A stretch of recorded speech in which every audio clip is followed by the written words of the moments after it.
Hello and welcome to episode 5 of my History of English series, Sorting Out the Mess. This episode covers the transition between Middle English and early modern English. It's the period of the 16th and 17th century. It's the period of the Tudor and Stuart royal dynasties, of Shakespeare, the development of English theatre, the Civil War, and the English Revolution of 1688. If you enjoy this episode, please click the like button, and even better, the like and subscribe button. Okay, let's go. In 1475 or 1476, no one's exactly sure, William Caxton introduced the printing press to England. Some people say that Caxton had stolen the idea from Gutenberg, who had developed the technology, and this may well be true. Maybe the word stolen is a bit of an exaggeration, because the concept of intellectual property and patents was quite alien to most people in those days. The end result was the same. Producing books and other written material suddenly became much faster and a lot cheaper.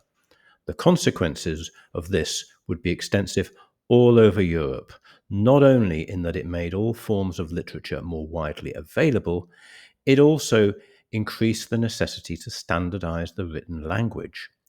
However, this would be a very long and slow process for a variety of reasons, not least of which was the fact that English was going through a period of radical change, both in terms of language and society.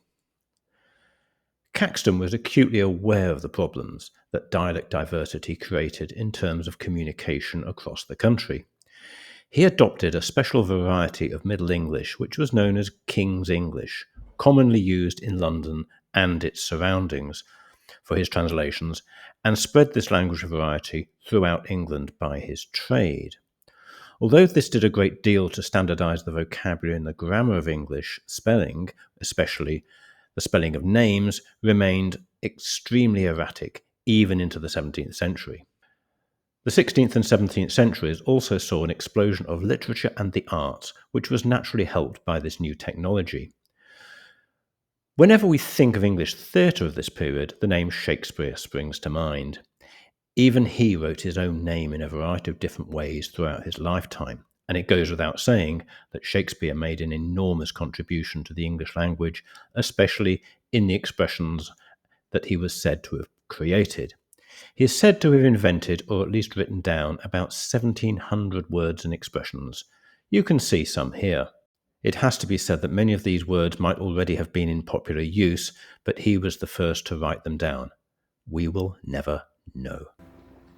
I'm not going to spend much time looking at the development of the English language through literature, because there are lots of other YouTube channels that do this, produced by people who are far more qualified than I am.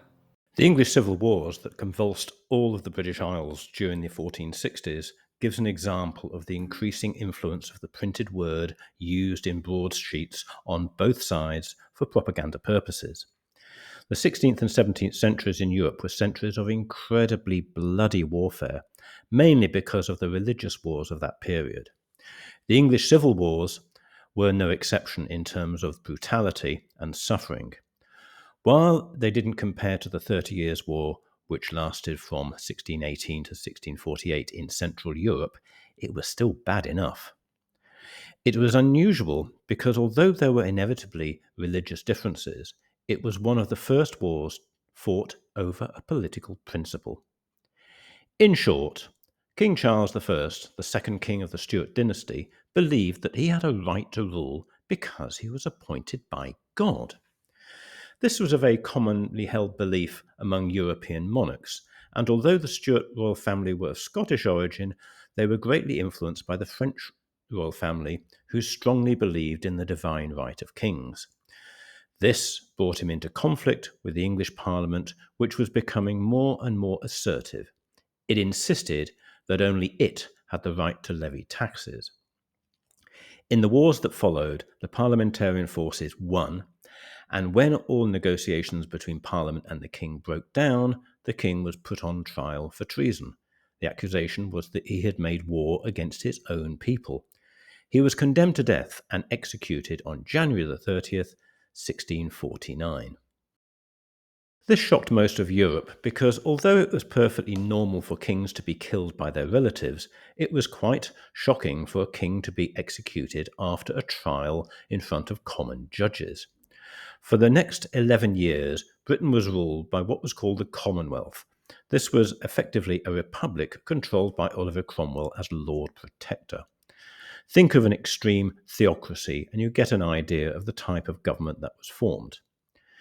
Generally, Protestants encouraged the spread of literacy, and this government was dominated by hardline, nonconformist Protestants who, unlike Catholics or Anglicans, did not believe in a priestly hierarchy, but in the interpretation of the Bible. This meant that families who held these beliefs considered it a sin not to teach their children to read and write, because those who could not read and write couldn't read God's words. This naturally accelerated literacy still further. After the death of Cromwell, the old king's son, Charles II, restored the monarchy and survived because he was much more willing to compromise with Parliament.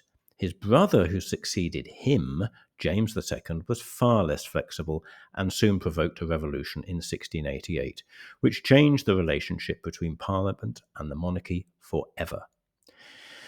It also had a very profound effect on the future of both England and English society. But we mustn't get ahead of ourselves. The effects of the revolution will need to wait for another day. The turmoil of the civil wars and the subsequent revolution was probably responsible for the fact that English does not have a language academy. During the same century, the French government under Cardinal Richelieu founded the French Academy in 1635. This was motivated by a desire to standardize and unify the French nation. Indeed, the concept of the nation-state was starting to gain traction, and what better way to define your nation than by a common language? By 1666, the French Academy had effectively created a standardized form of French. Other developing nation-states in Europe were doing more or less the same thing, and today it can be said that most languages, at least in Europe, have an academy of one sort or another, which is the final arbiter of what is correct and what is not. During the century, as we have seen, the English population was rather preoccupied with other things, and after the military dictatorship of Cromwell and the Revolution, there was little taste for too much state intervention, and certainly language was considered something that was not the state's business. As a consequence of this, English does not have an academy to this day. Whatever you think of the pros and cons of having a formal language academy, one thing is clear. By the time most people in England had started giving this any serious consideration, it was probably already too late, because English was spreading overseas. That's going to be the subject of the next episode, English Starts Travelling. Bye for now.